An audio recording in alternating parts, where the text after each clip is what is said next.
ABC Listen. Podcasts, radio, news, music and more. Going somewhere? If you're getting out and about soon, pack a podcast that'll take you on a real journey. Binge all seasons of ABC's Expanse podcast. There's spies, survival, grand heists and supernatural sightings. These are the stories of Australia you probably haven't heard, but won't be able to stop talking about once you do. All 4 seasons are available now. Just search Expanse on the ABC Listen app.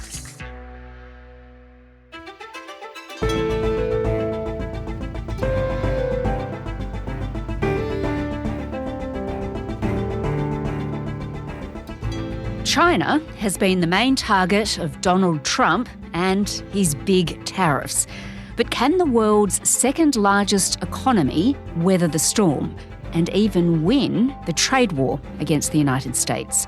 Today, an expert in China's politics, Neil Thomas, from the Asia Society Policy Institute in Washington, D.C., on why President Xi Jinping already has the upper hand.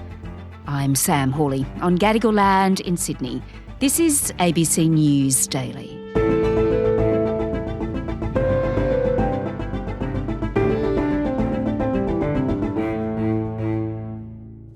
My fellow Americans, this is Liberation Day. President Trump's new tariffs have been felt around the world, none more so than China, which will be hit with a 54% tariff on exports. Pressure, threats and blackmail are not the right way to deal with China. China will fight to the end. China has now raised its tax on imports from the United States to 125%, almost matching the 145% the US has levied on Chinese goods. I think that President Xi is a man who knows exactly what has to be done. And I think he's going to want to get to a deal. I think that's going to happen. Beijing says it will ignore any further increases because the current level has already killed trade between the two nations, adding Donald Trump's tariffs regime will go down as a joke in the history of world economics.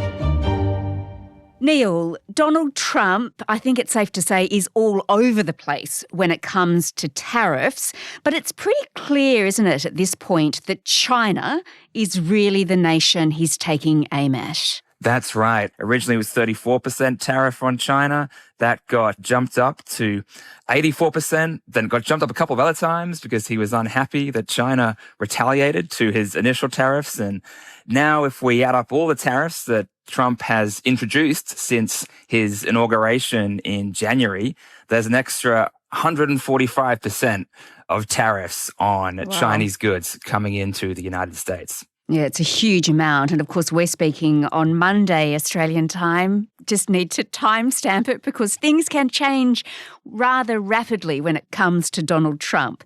So last week, the president did seem to back down somewhat in terms of these tariffs on China by exempting smartphones, computers, other electronic devices. But again, the messaging around that's all over the place, isn't it? We've just heard today, Sunday, in the United States that Trump's putting that into doubt as well. And maybe this exemption for laptops and smartphones won't last for long, or it won't even be an exemption. It's not always 100% clear.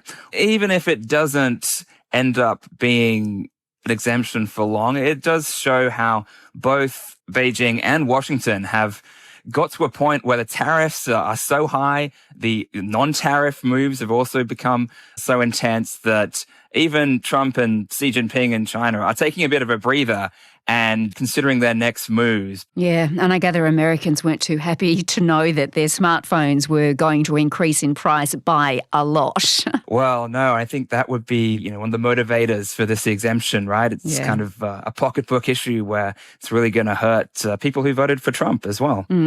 So tell me, Neil, is this really all because China wouldn't negotiate with Donald Trump? Because Trump says he paused or reduced the tariffs to 10% for other nations because they agreed to come to the table. I do think that is a factor. So between Xi Jinping and Donald Trump, there's 2 big issues. The first is pride. The second is process. On pride, Xi Jinping sees China as an equal to the United States, and he wants to avoid the impression of weakness or of caving into pressure from Washington. And then on process, if Xi Jinping picked up the phone right now and called Trump, he'd be taking a bit of a gamble politically because he might not get anything out of it. And he could even say something that makes it worse if Trump reacts negatively to the conversation. So the Chinese government's been trying to hold preparatory talks at lower levels, like through the US National Security Council or the State Department, but they haven't got very far because Trump just wants to talk to Xi, whereas Xi doesn't want to talk to Trump until all this diplomatic preparation has happened. So we have an impasse. Yeah, all right. And just tell me then, how is President Xi responding to all of this? What is the pushback at this point? The messaging we're seeing from Xi himself and from kind of authoritative party media in China is one of confidence and defiance and a sense that this might be painful in the short term, but that this is a shock that China can withstand and could even play into China's hands by alienating other countries and by helping to advance Xi Jinping's self-reliance agenda to make China less dependent on the West. Yeah, super interesting. So let's unpack that a bit more. China will, of course, impose a 125% tariff on US goods, so that's a retaliation. But it's also now halted all sorts of trade, right? China's also ordered restrictions on the export of rare earth metals. Does that really hurt the US? It could really hurt the US. They haven't cut off those exports entirely. There's still a lot of that supply that's flowing abroad. That may change. We may kind of discover that those shipments are not being allowed through, which would be more of an escalation and could potentially shut down really important supply chains across the world. I mean, these rare earths go into things like semiconductors and things that power the laptops and smartphones that people use every day. And, of course, he's also approached Australia, hasn't he? He wants Australia to join hands with Beijing to really resist Donald Trump's tariffs. It's not an offer we've taken up, though, is it? No, we've had both the Prime Minister and his Deputy, Anthony Albanese and Richard Marles, come out and say that Australia will not be taking China's hand and joining it in this effort. We will speak for ourselves. And we speak for ourselves, and Australia's position is that free and fair trade is a good thing.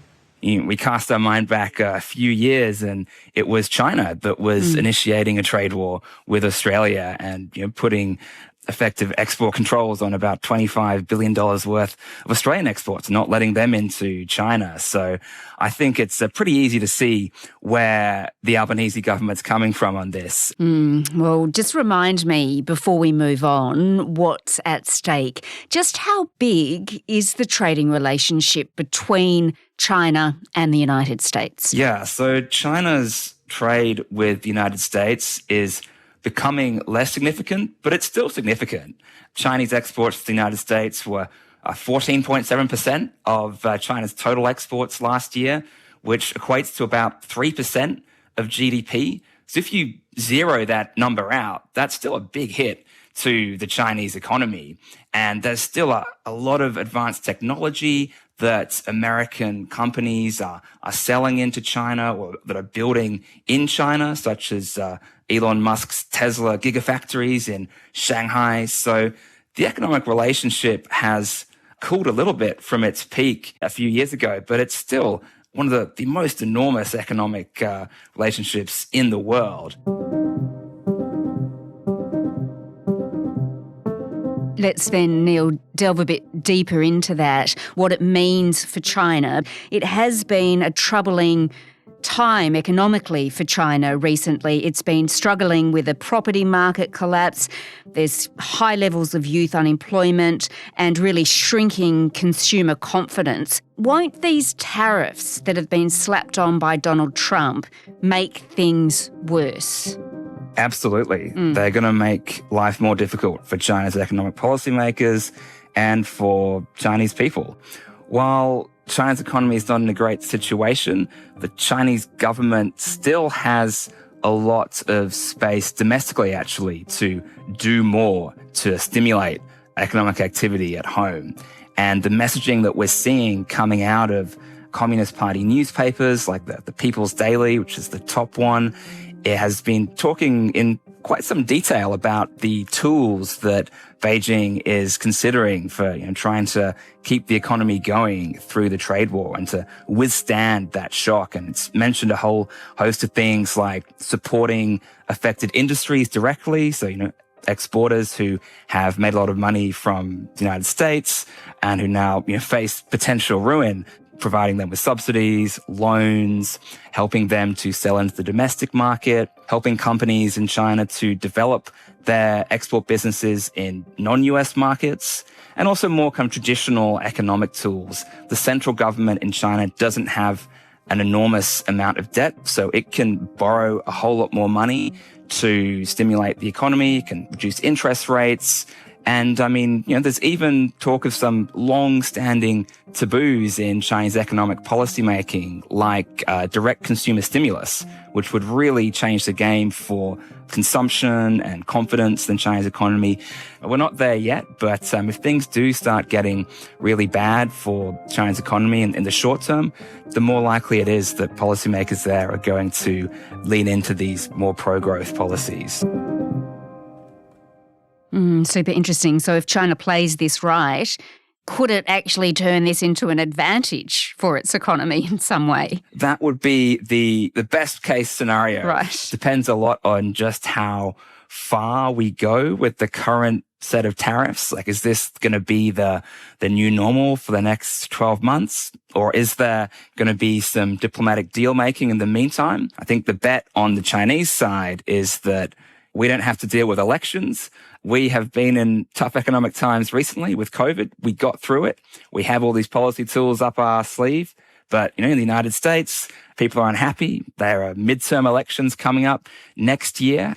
So I think the bet in Beijing, at least, is that the United States will blink first. And that will mean there'll be space to negotiate, do a deal, and the economy will recover somewhat with those signs. All right. Well, tell me, Neil, if this is a full-scale trade war between the United States and China, which it does seem to be, who do you think's going to win it? Well, I think that all depends on what your definition of winning is.